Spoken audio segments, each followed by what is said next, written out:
hope you guys are having a great day. It's a beautiful morning. It is Wednesday, December 11th.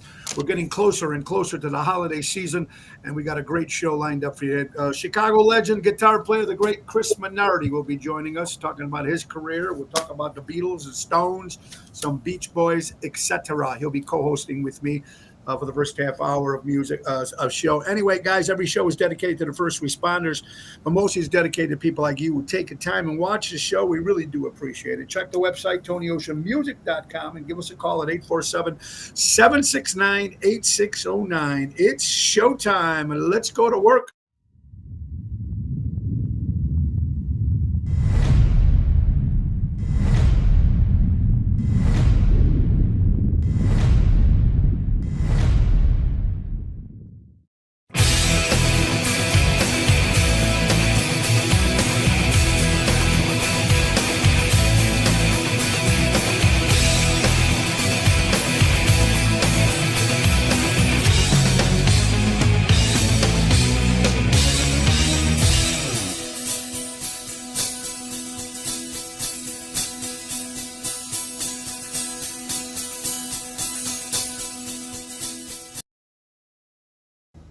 Yeah, that's it. Thank you, Dino Manzella, from formerly of Seventh Heaven, for putting that together. All right, guys, it's a great show. We're gonna have a good time. Ocean Spit is here Monday through Friday at noon. I want to thank Carol Brandolino yesterday for Twisted Tuesday. Tomorrow is co-host, of course, my lovely wife, Laura Ocean. And Friday, folks, we won't be live. We'll be doing a show for the mayor of Rosemont from 12 to 1, so we will not be on Ocean Spit this Friday. But let's talk about today. And before we do that, we need to pay some bills with our good friends from Ace Hardware. Ace is the place. Buy local, shop local. Norwich, Des Plaines, Evergreen Park, Warrenville, Mesa, Arizona. They got U-Haul rentals at all their locations. Are here for your moving needs, personal, business, small loads. They have you covered. Take advantage of the Auto Key program at all their stores. They program car cut keys up to 50% less to the dealership. Visit the Helpful Hub to speak to a certified member.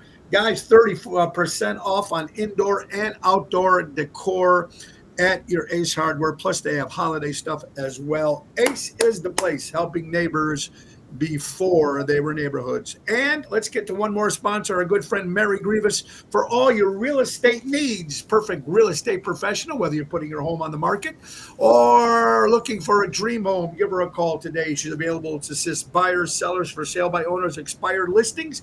Berkshire Hathaway Stark Real Estate. That's M. Grievous at starkre.com, or give her a call at 630-688-1725. And if you're talking about Mary Grievous with real estate, you also have to talk about Mary Grievous on NTD Vacations. We're talking about the Chicago Music Cruise 2025. We did one in January, sold out 7,000 people, but this one's going to happen March 22nd to March 30th. 2025 on the Royal Caribbean Cruise Line, Oasis of the Seas, 8 days, spring break, Florida, Carousel, Aruba, and Coco Key, Bahamas. Joining us, Mojo's Jukebox, my rock band, Tony Ocean, the main event band, Jersey Girls, Scott Chillers from WGN, Frankie Hollywood Rodriguez from GCI, Boom Boom, Hillbilly Rock Stars, the #1 country band in the city of Chicago, and the ringleaders themselves, Seventh Heaven. 8 days, all of us folks. Go to ChicagoMusicCruise.com, put in Tony Ocean, or give Mary a call at 630-688-1725 and say, hey, I want to go on the ocean with Ocean. It's going to be a lot of fun, especially around, and I love cruises, folks, and you're there for a week and you're only playing 2 shows, which is kind of cool, and everybody does an hour, and it is just a lot of fun if you want to get out and enjoy these great ports. Compared to the one in January, we only were in the ports for 6 hours. The ones in March now will be going on the ports for 8 hours instead of 6 days. This one's going to be 8 days. Chris Minardi is joining us here, folks. We have a lot to talk about. Of course, the great music we'll talk about, which is great. Let's say hello to some people. Wait, let's get back on that for a second. All right. Anyway, let's get to some stuff. Chris, how are you doing, my friend? I'm doing well this morning. How about you? Well, it's afternoon, but it's morning somewhere. Yeah. Every day above ground is a good day. Oh, yes.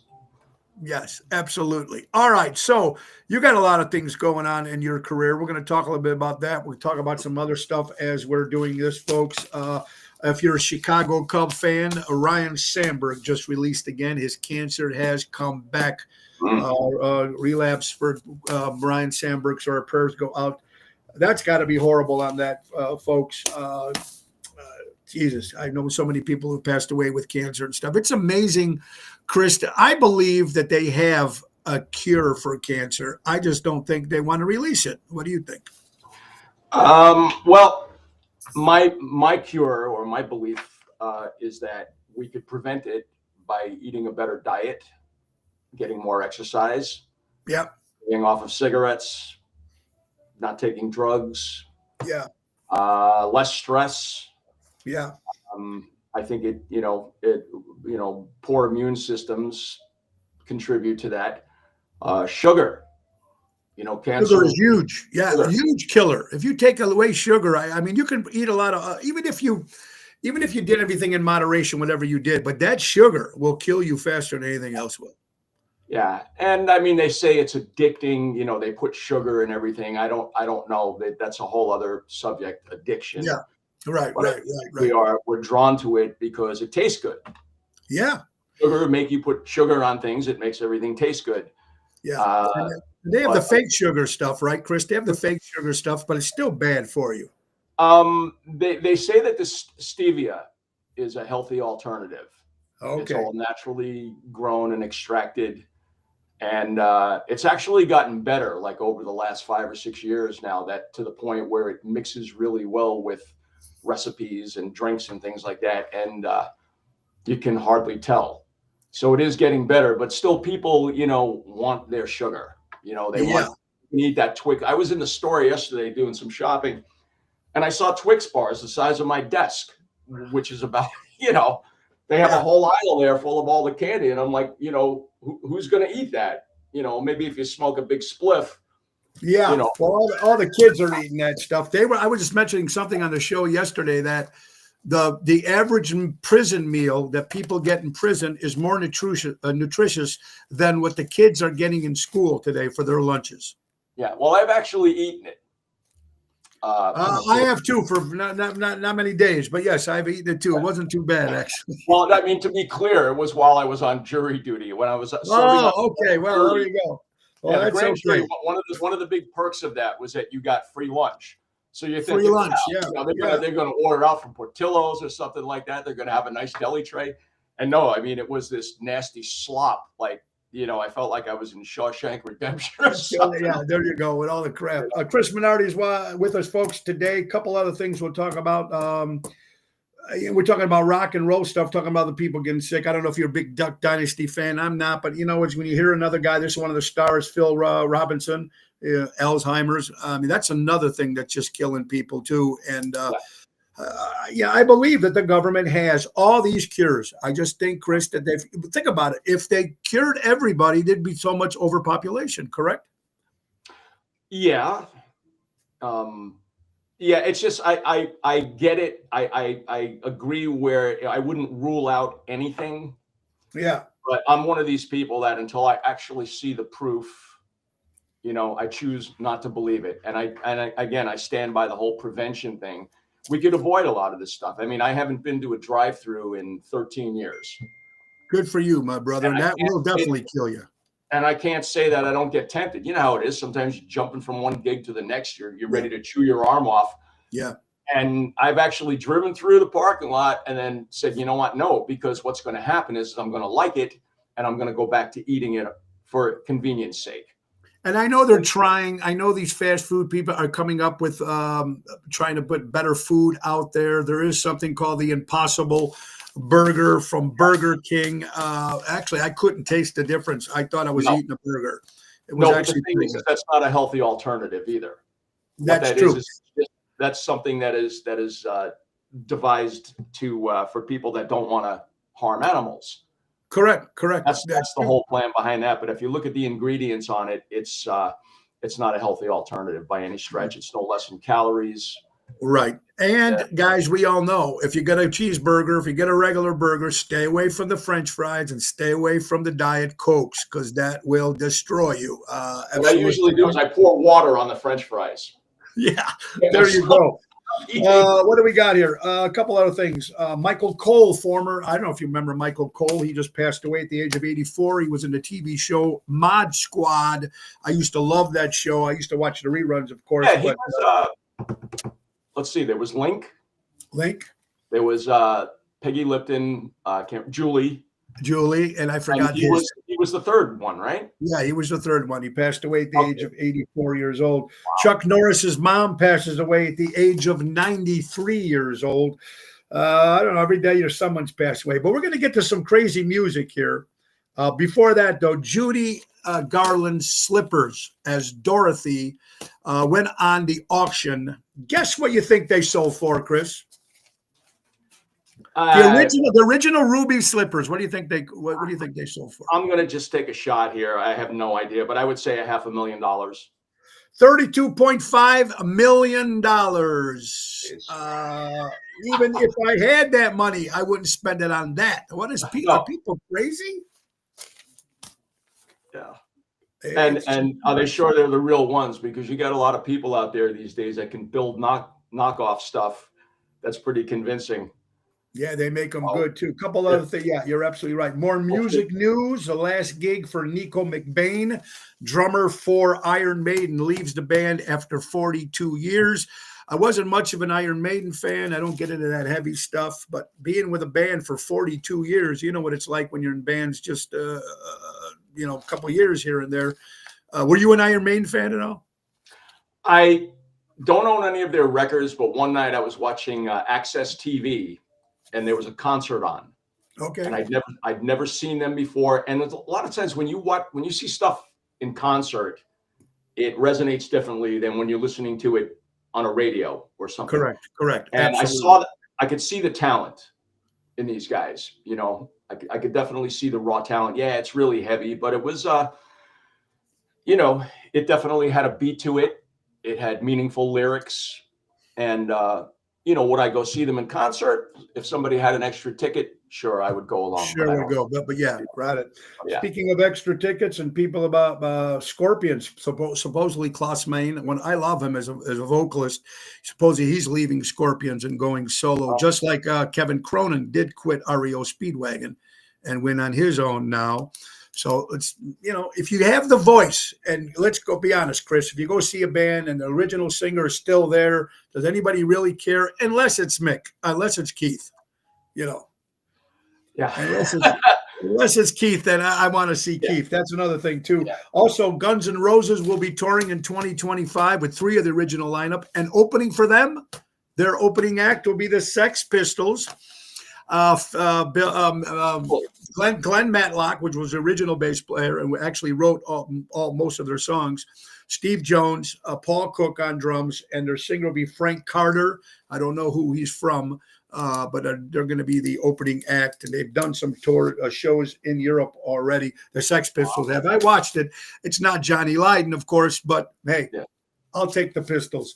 And last but not least, before we get into some other stuff here, Gene Simmons is going solo again in 2025. Why don't he just give it up? Because you can't. I mean, we're all going down kicking and screaming, I think. Absolutely. Yeah, I mean, it's crazy. Were you a Kiss fan growing up, Chris? Well, I wouldn't say that I was a fan, but I saw them 5 times. Oh, okay. I saw them New Year's Eve, 1975, with Blue Oyster Cult and Spooky Tooth. Oh, and Leslie West. Mick Jones came from Spooky Tooth. Mick Jones then formed Foreigner after that. So did the Dreamweaver guy. What was his name? Gary Wright. Yes. Gary Wright. Yeah. And I my nephews when they were little. I was like 20, and they were like, I think, 6 and 8 or something like that. And I took them to their first concert, and I've seen them a couple again. Always an entertaining show. Yep. It's usually the same show. I mean, if something works, you stick with it, and it worked. That formula worked. Yeah, and that Kiss Army is still big. But here's the big one. People have been talking about it for many, many years. The original Beatle kids. Any reason why you don't think, hey, let's just all get together and record some of their dad's hits and just release it, or do you think it'd be just a waste of time? Because Macca is probably paying them not to. Yeah, You good know? idea. Good Well, idea. Yeah, I think he wants to keep that legacy intact and doesn't want the risk of overshadowing. Now, you talk about a theory. I mean, that's what do I know? I don't know the guy. right. idea. And they have all the money in the world. I'm sure they're all pretty Yeah. pretty well off.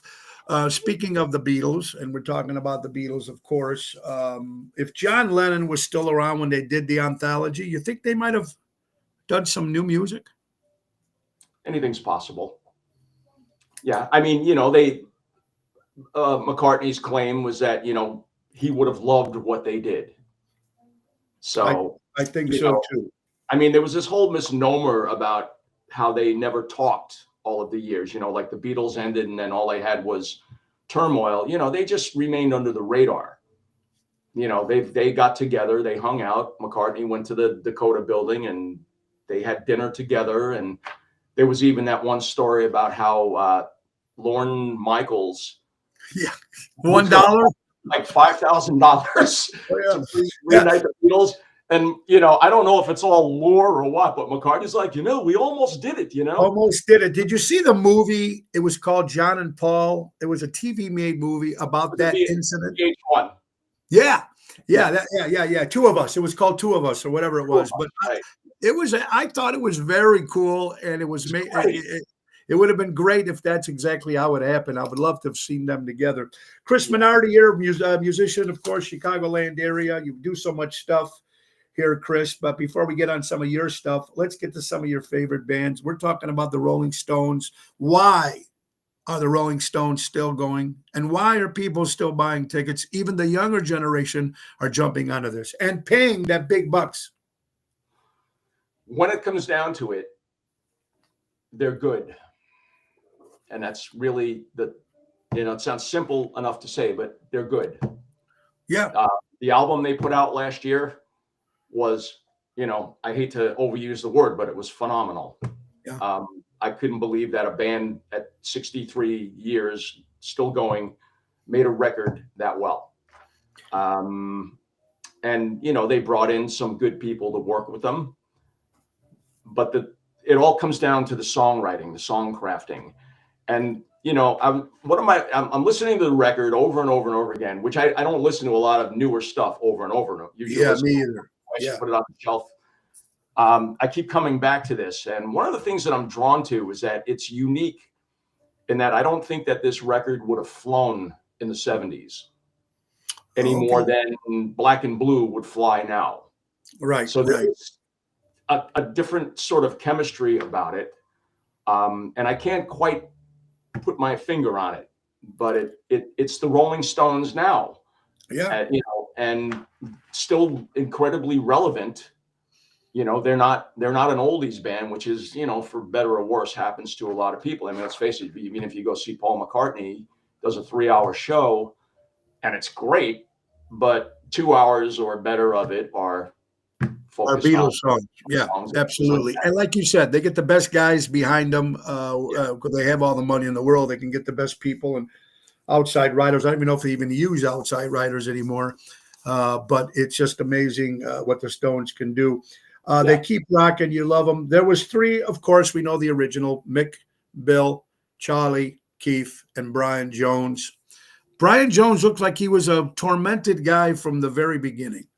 Yeah. But what do you, Chris, from what you read about him, he played so many different instruments in that group. He found the group.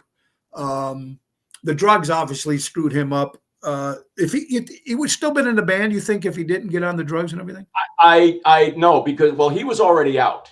Right. Okay, he had already. I forget the details of it, but I think that there was kind of a friendly agreement, that look, you're gonna take a powder, and at the same time he was gonna quit. There was something about his time being up with them. The sad thing is that he, for all intents and purposes, started the band. Correct. And he wasn't getting, I don't know if he was a songwriter. I don't know. But I think the attention that Mick and Keith were getting, it's very hard to compete against that, even if he was straight or if he didn't get into that stuff to go on his own. And then they bring in the great Mick Taylor. There was so many other people thinking that Mike would take that place. I know Eric Clapton was one that might have been interesting. Buddy Guy. There was a couple of different guys. There was a whole list of them. Who was the other guy? Roy Gallagher. Roy Gallagher was up on that list. Yeah.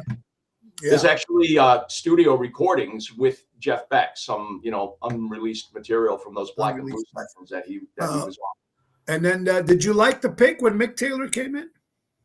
At the time, no, because I was like, they're not going to be the same anymore with Mick Taylor. He was a real edgy British blues guy, very raw, and I knew that the music was going to change.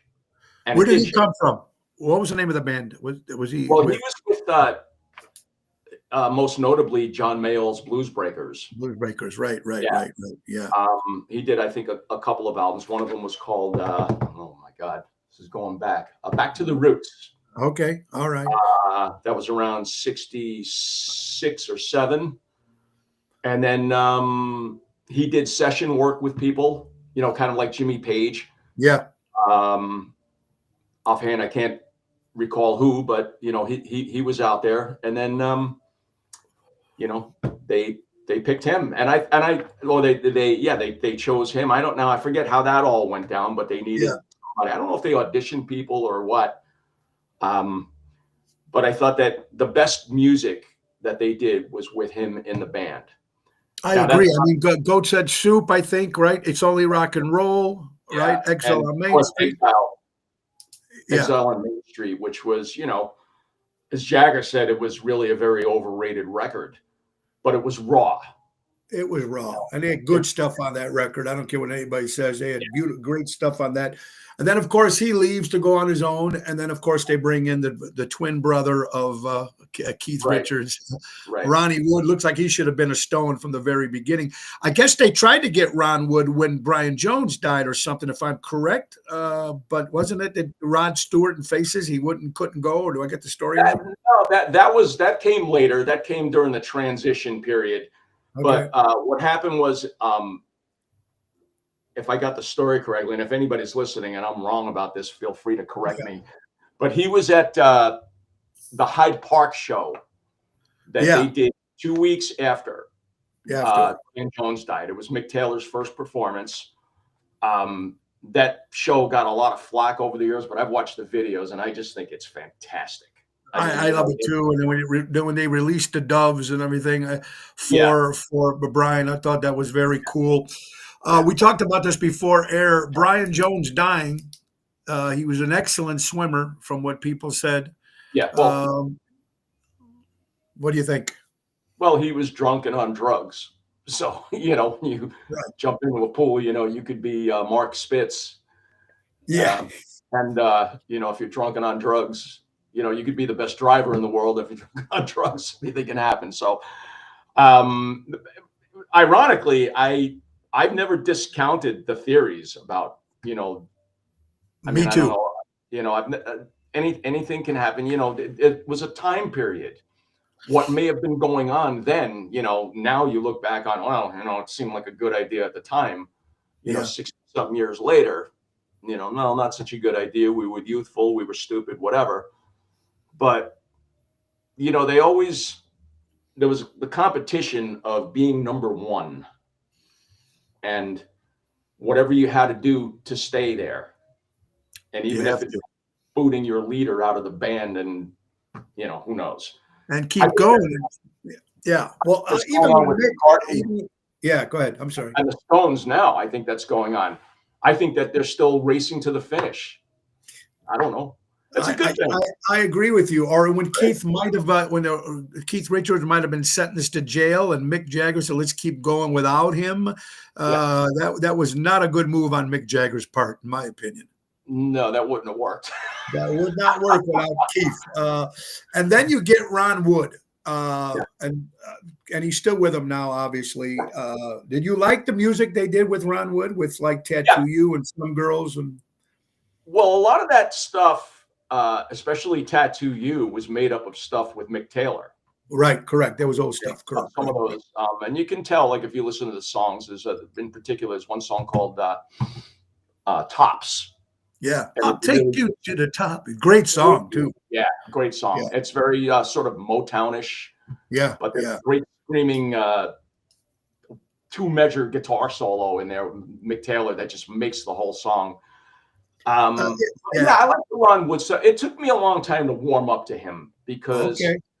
they got more showy. I hate to use the term poser, but they, all of a sudden, the cigarettes and the cocktails Yeah. and all of that. Yeah. Well, then Whereas- and then you also got MTV that did a lot of stuff with Right. the Stones too and stuff, and the Glimmer Twins and the Toxic Twins, whatever you wanted to call them. Yeah. Toxic Twins was Steve Tyler and Perry. Joe Perry. Yeah, completely. Yeah, whatever. But here are just some of the great records. Of course, Let It Bleed, Some Girls. God, you got Aftermath, Sticky Fingers, Yeah. Beggar's Banquet, Exile, Goat's Head Soup, Tattoo You. Out of Our Heads was a great record. Out of Our Heads was great. Great record. But if you have to say, and we're going to get to this, is going to get me right to the next with Beach Boys. They say best records ever made, the 3 best, or if you want to 4, if you want to put Pink Floyd in there, Yeah. Dark Side of the Moon. But then you've got Exile on Main Street, Sgt. Pepper, or Pet Sounds. Since you're a big, this Pet Sounds, is that great of an album as everybody? Yeah. I could see where people don't like it. Okay. I can see why it got panned back in the day because, as artists and audiences are 2 completely different people. Yes. Like we're inclined to think if we like something, we want to hear the next version of it. Yeah. Whatever you just did, well, give us more of that. And Brian Wilson wasn't about that. He was done with all the music and the surf music, and he wanted to move on to something more in depth. And what do you think would have been like if Brian Wilson didn't get into all those drugs compared? I mean, I think of all the songs they were writing anyway. I mean, they made some great songs. Yeah. And what do you think that would have been like? Well, it was great. I mean, he went on to do the Smile project, which was after Pet Sounds, Yes. which, finally, got a whole box set release about 11 years ago, I think, or maybe it was even more than that. Is it a good record to your opinion, Chris? I think it was fantastic. And I think the way they did 2 versions of it. He had a tour in his touring band. Yeah. They took it out on the road and then they recorded a new version of it with all of the songs, which was okay, but it was more of a tribute to the music. But the original recordings got a box set release. And then what they did is they stripped it down and they made like a 2 CD set of how the music was supposed to originally appear in the order on its release. And it's really good stuff. It's not for everybody, but I mean, it's just as weird and trippy, more trippy and weird as in anything anybody was putting out at the time. And I think it just went over the top. A 16-minute version of Good Vibrations was more than I think anybody could listen to. Can listen to.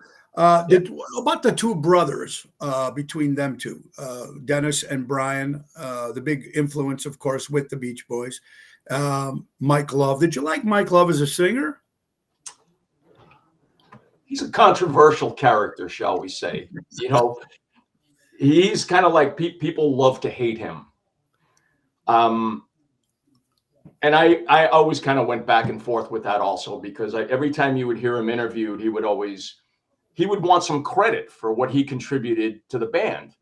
So he would be like, I wrote the chorus to Good Vibrations, and I did this and I did that. And I've grown to understand where he's coming from. Right. When somebody else in your band, let's say, is just getting all the credit, particularly the Beach Boys, and you contributed more than you're getting credit for, I could imagine that's frustrating. It's got to be. And them still going too. I mean, they'll keep going. You got Mike Love's version, and you have another version, right? You have there's been so many different different versions of that group, and that's what keeps them around. But the great songs they've had, I have couple of my favorites.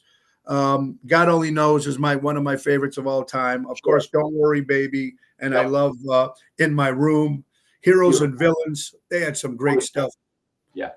They we saw them in Elk Grove Village last 4th of July. I was one of the nerds that actually got up at 7 o'clock in the morning and went and put my chairs in front of the stage.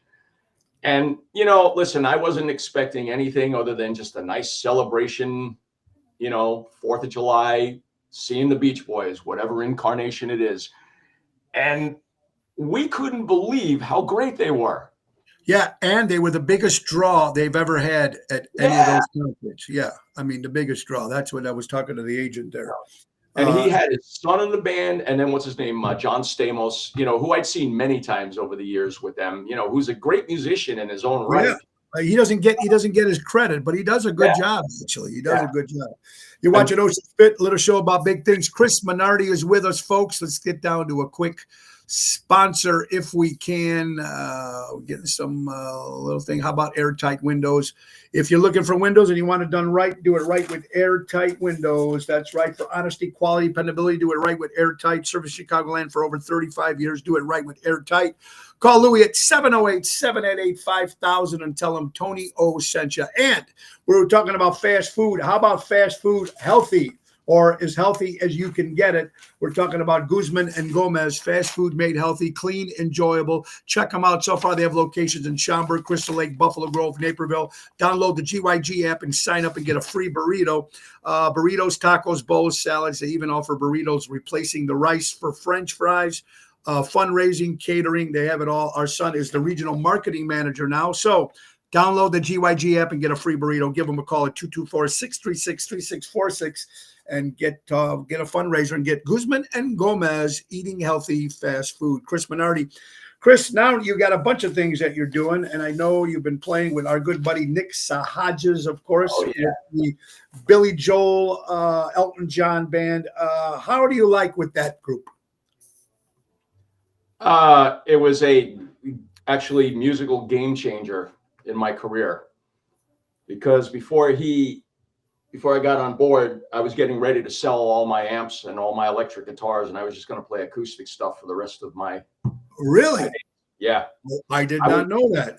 Yeah, I was kind of, it's just difficult to make any money, and I don't know. I just thought I really enjoy playing acoustic shows. And then, I don't know, him and Jack Scallon had a conversation. Jack and I have been friends for a long time. And then I got a message from Nick, and he said, would you be interested in joining my band? And I said, let's send me a song list. And I knew none of it. I was sadly unfamiliar with that catalog. Yeah. I went over the stuff, and then we got together, and I think that it gelled, and it's been great. He saved me from selling all my guitars, which I probably would have been a mistake. So obviously you weren't fans of Billy Joel or Elton John when you joined the band, but now that you've been playing it, who do you like better, Elton or Billy Joel? Well, it's not that I wasn't a fan, and I'm embarrassed because Billy Joel's from my hometown of Hicksville, Long Island. That's right, New York City boy. Right. So, I only knew really what I heard on the radio, which was all the, so it was all like inherent in me, but when I started to sit down and break down the tunes to play them, because I really wanted to try to get the stuff right, all the nuances in there, and it's not guitar heavy music, but everything's got to be in the right place. And I said, wow, this guy was a genius. Guy is a genius. Now I get it. And it was the same with the Elton John stuff. Yeah. I listened to it, but I didn't really own any of his albums. I don't think, maybe Goodbye Yellow Brick Road. Yeah. Right. Yeah. Right. What do you think if you had a choice between who's a better songwriter, musician, is it Elton John or Billy Joel? I don't know. It's that's one of those questions, like who's the best guitar player? Yeah.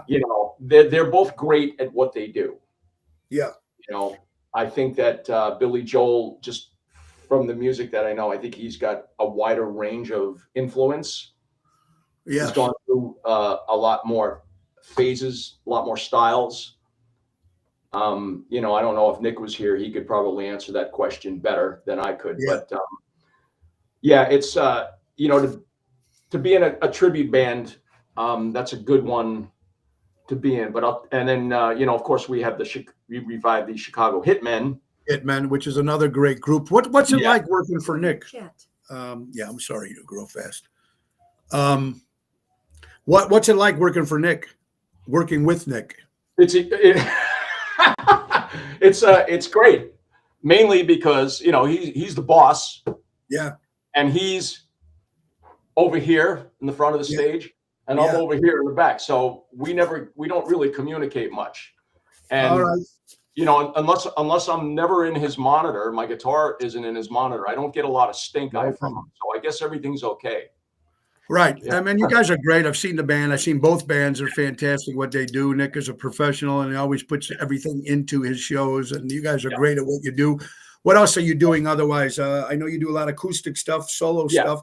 Do you pick your songs or do you get people request songs and you learn them and then do the songs? You know, it's funny. Over the years, you know, when I started doing this full time 10 years ago, after I left the 9-to-5 world, I knew I had to up the game. I knew that this wasn't going to be where you could go out with your 50 or 60 song set list anymore. You had to know a lot of stuff because you're pleasing a lot of audiences. So a lot of that came from requests. Right. I realized, you know, at the time what people wanted to hear, what would turn people on out there, you know, and I just started to focus on learning more music. Like, for instance, I didn't play any Neil Young songs because I couldn't sing Neil Young, you know, his voice, the stratosphere. And then interestingly enough, I reverted back to my grammar school music teacher, Miss Williams. And I wonder if she's actually still with us because I would love to get a hold of her. She taught me everything I needed to know about singing. And I didn't know it at the time. But it all came back to me, you know, breathing exercises and focus and how to move from like my chest voice to my head voice. And then all of a sudden one day I said, boy, I would love to play that song, Harvest Moon, you know, and I just locked myself in my room and I'm like, well, the neighbors hear me and I sound like I'm getting knifed in the back or something. Oh, well, you know, and I was able to do it. And with more practice, I was able to, you know, do it. And some of that stuff that you're doing, it goes over pretty well because there's a lot of fans, different people in your audience or anybody on. You never know what they really like. And is there songs that you've been doing now that you look at the set list and you're going, oh, shit, I don't want to do this song? I'm really not. No, like, you know, you get these people that like, well, I'm not playing Brown Eyed Girl or I'm not going to do Lynyrd Skynyrd, you know, or that kind of thing. Oh, okay. All right. And I'm not that guy. I'm not that guy. You're not that guy. And, you know, it's the same thing if I'm an audience. I'm not, you know, you're going to play songs that I'm not particularly crazy about. That doesn't mean I'm not going to come see you again. Right. I know what you're saying. Right. Exactly. We were just informed, guys, that so for some reason, Facebook is down.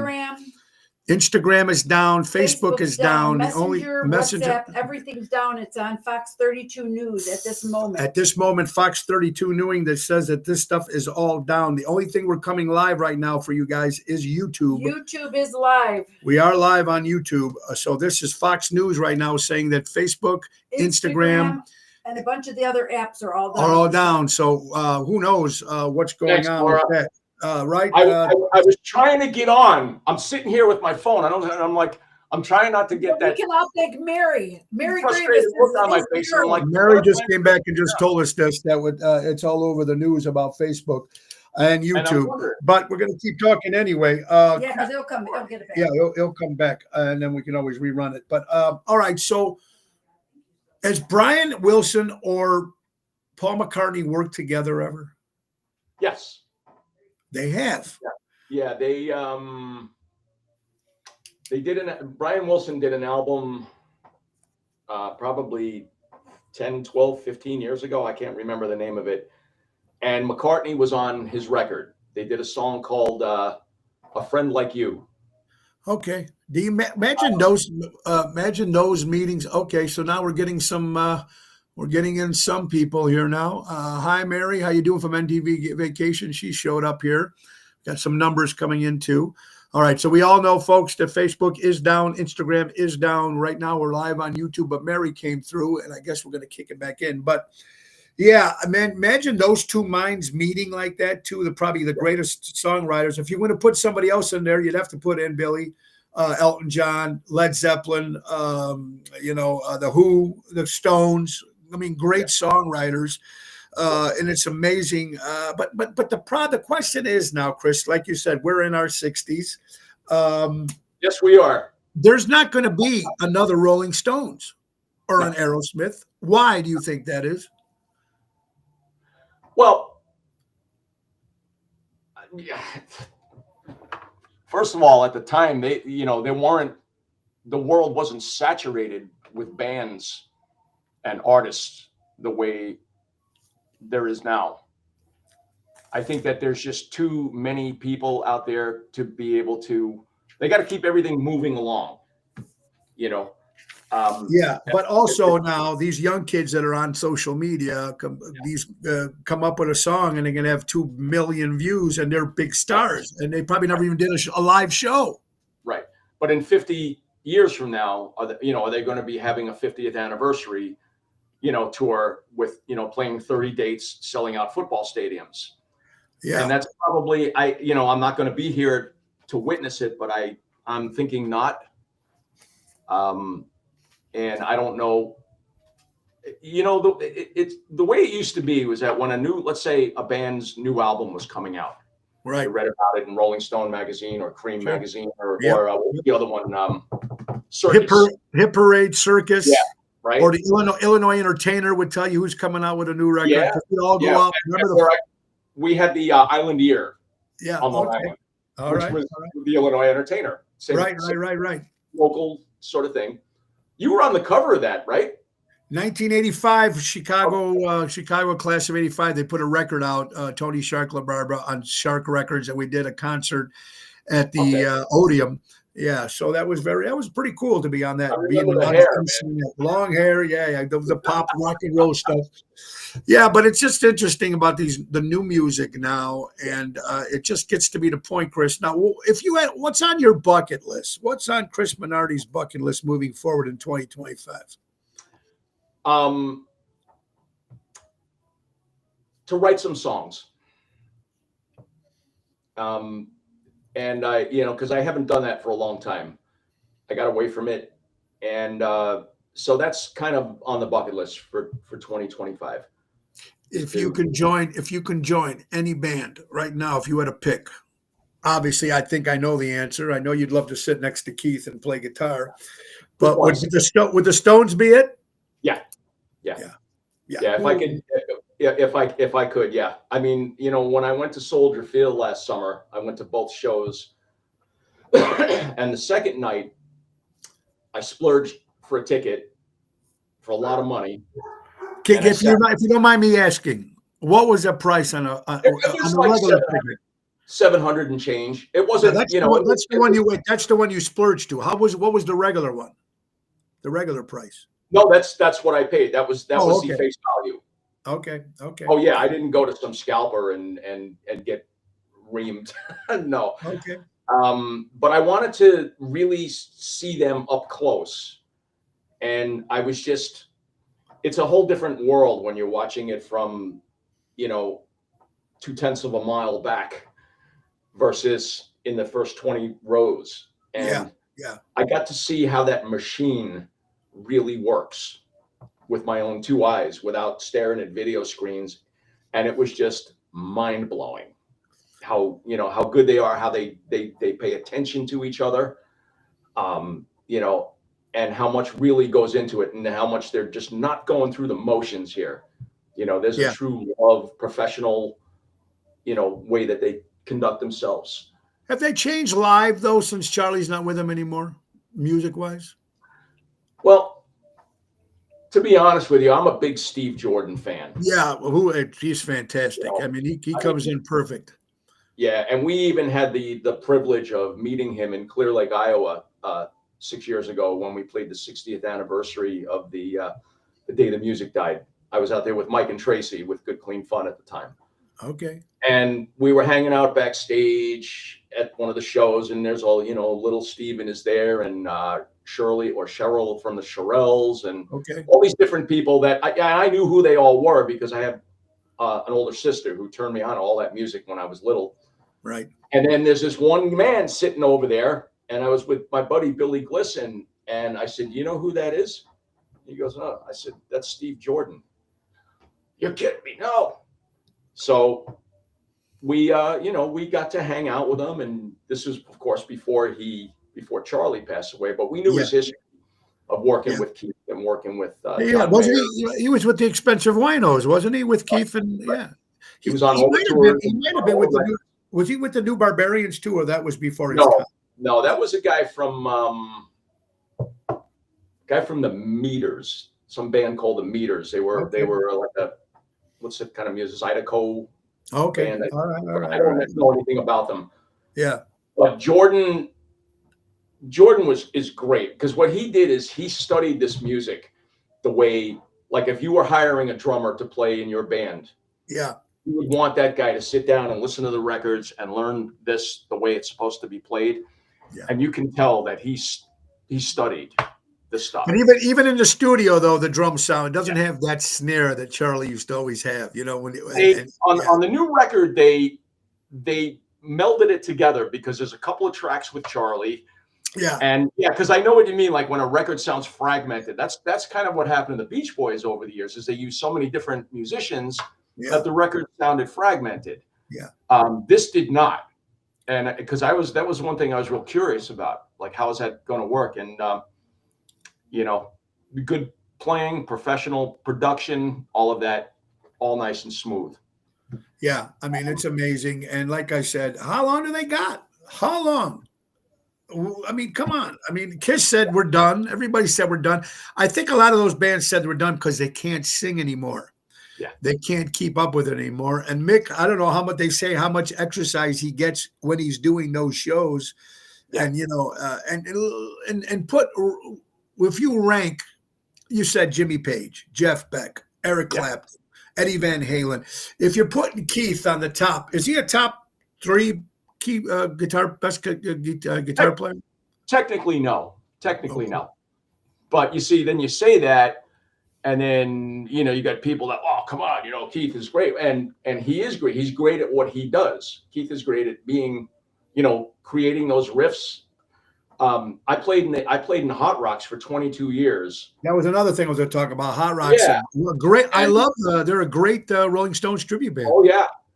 And we had so much fun. But the that riff for Monkey Man, no matter how many times I sat and listened to that, slowed it down. There's something he's throwing in there that. And then it's funny because then you listen to him play it in concert. He doesn't play it right either. And I'm sitting out there in the audience. Oh, Keith, it goes like this, not like that.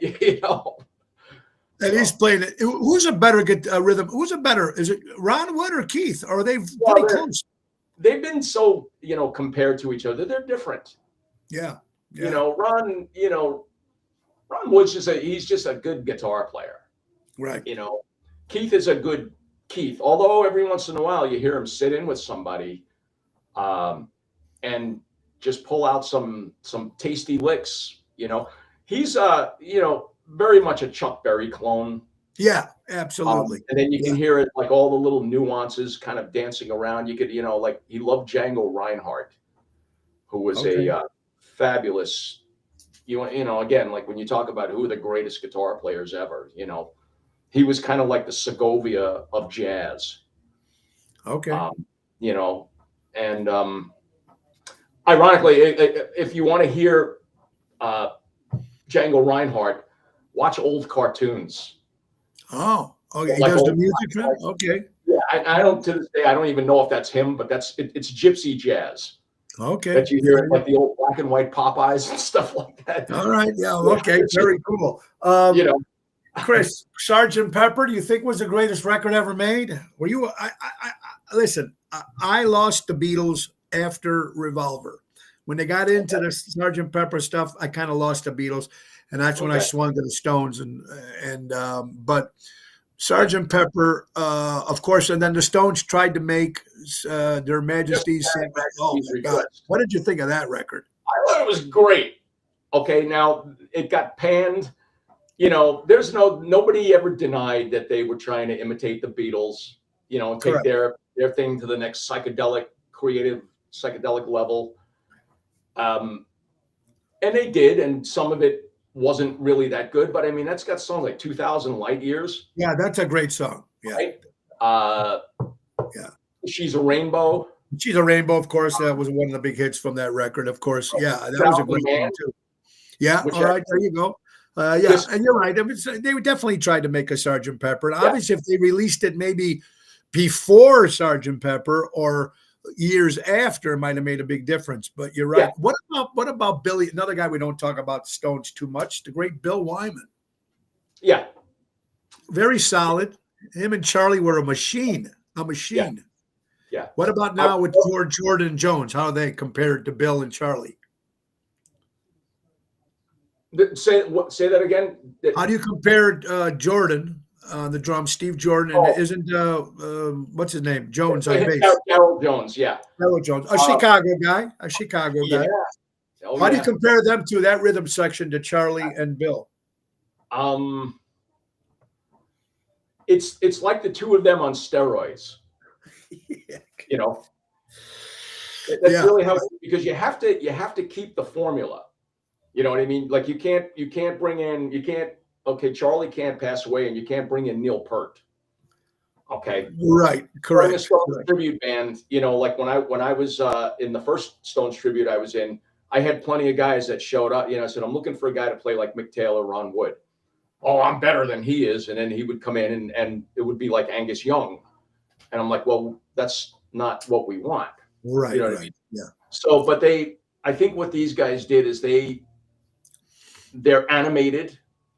But I don't think they're animated for the sake of show business. I think they're animated because they have a lot of energy.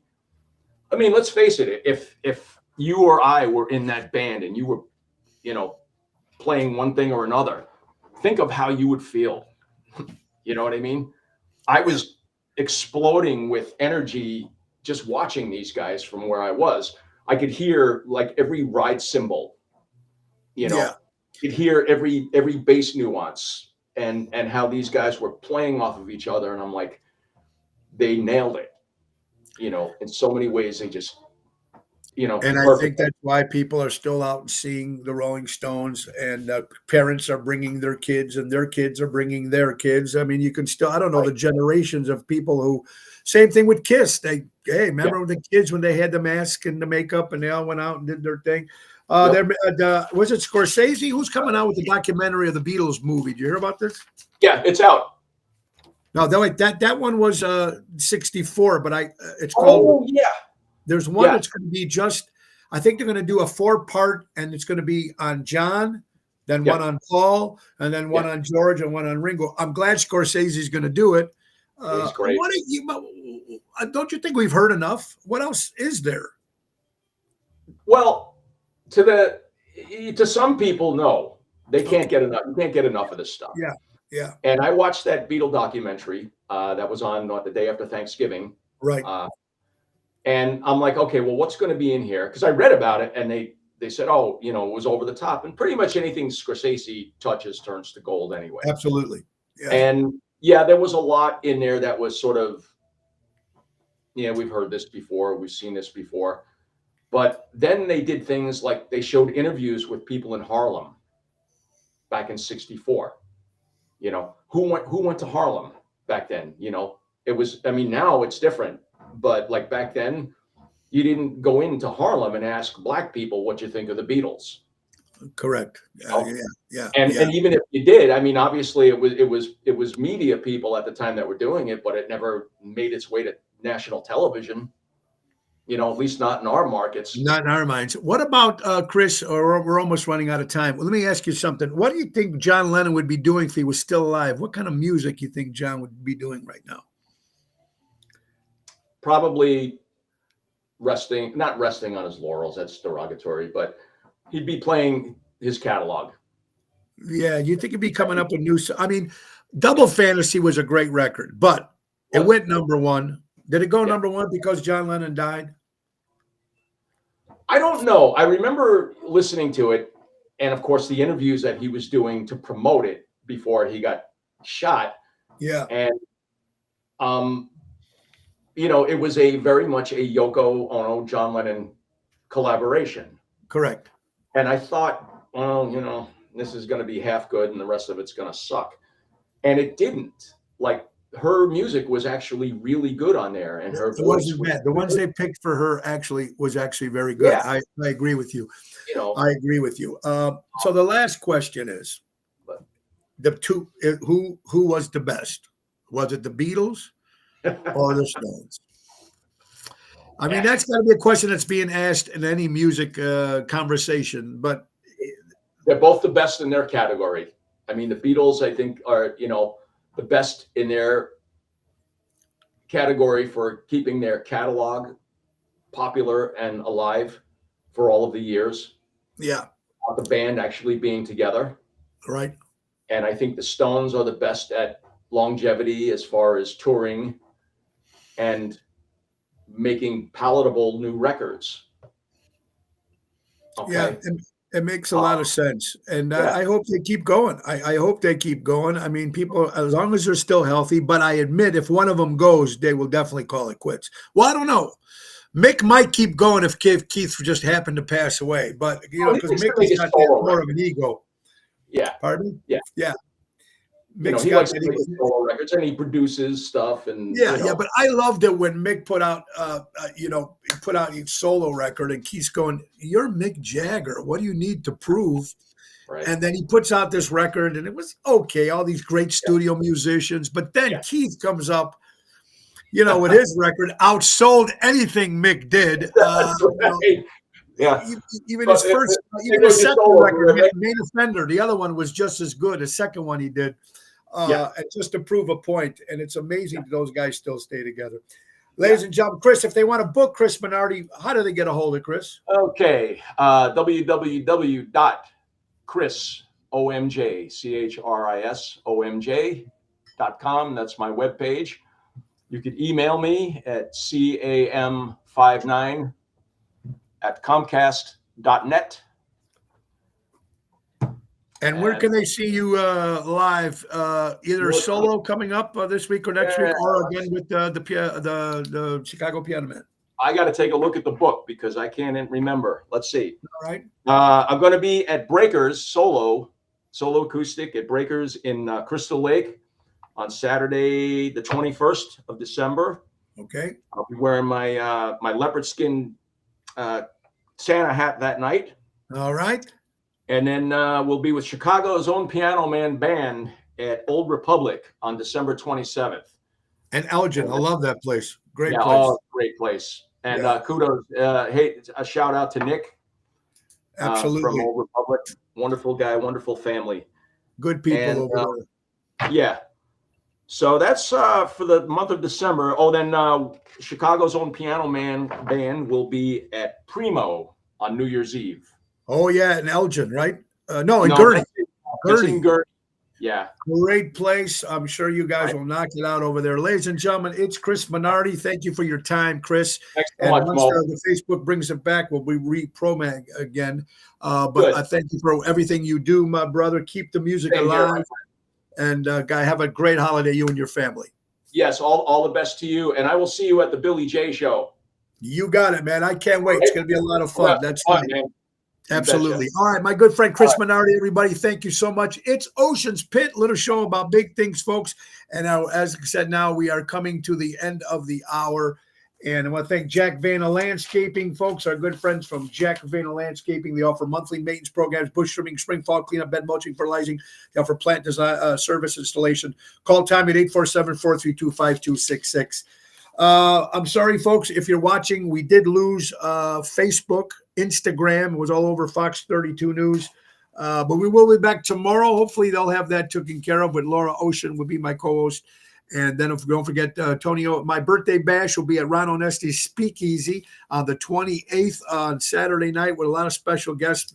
Who knows? Maybe even Chris will stop by. But it'll be a lot of fun. New Year's Eve will be at Moretti's in Elgin with Ocean's Rat Pack. This week, Thursday, we got a private tonight in Lakemore, a private Thursday in Oak Brook, Friday, Chicago Prime Steakhouse, Saturday, 2 holiday shows at the Lyric Theater in Blue Island with Ocean's Rat Pack, and Sunday, Ron Onesti's Club Arcada Speakeasy. Birthdays for December 11th. Phil Cohen Colin from Def Leppard. Ted Knight, you remember him from Mary Tyler Moore. People ask me, why do you always say these birthdays of these old TV stars? Because they're people that I grew up with, and they deserve a happy birthday. Lily Tomlin, 85. Randy Rhoads, speaking about guitar players, Randy Rhoads was Ozzy Osbourne, passed away, of course. Noddy Holder, one of my favorite singers of all time. Slade, 78 years old. Billy Crystal, 76. Steve Bauer from the movie Scarface turned 68 years old. Harry Chaplin, another great entertainer. Julian Lennon turned 61 years old. Kurt Angle, for all you wrestling fans. John Malkovich, another great actor, 71 years old. Bo Bridges, 83. Sam Kinison, celebrating a birthday. Rick Baker, the guy who does all the makeup for all the movies, the horror movies, celebrating. Red Fox, you big ugly dummy. That's right, celebrating a birthday. And Flip Wilson, celebrating a birthday. Guys, thank you guys so much for watching, everybody. Don't forget, I want to thank our good friends from Ace Hardware. Ace is the place. Buy local, shop local. Download the Ace Rewards app. Easy way to keep track. Coupons, points, and special offers. And guys, remember a couple things. Buy local, shop local, support local establishments, support live entertainment. Come together. We need to come together, as John Lennon would say, even though people are either you're happy with Mr. Donald Trump or you're not. We need now to see what he does.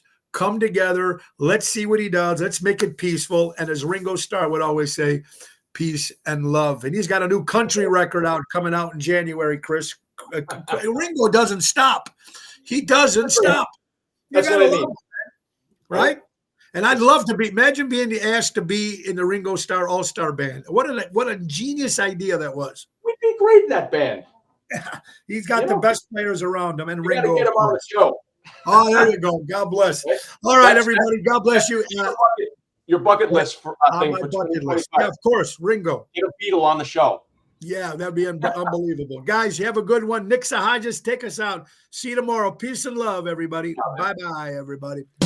Time to go. It's the end of the show. See you later from Tony. Goodbye, everybody. God bless you. Have a good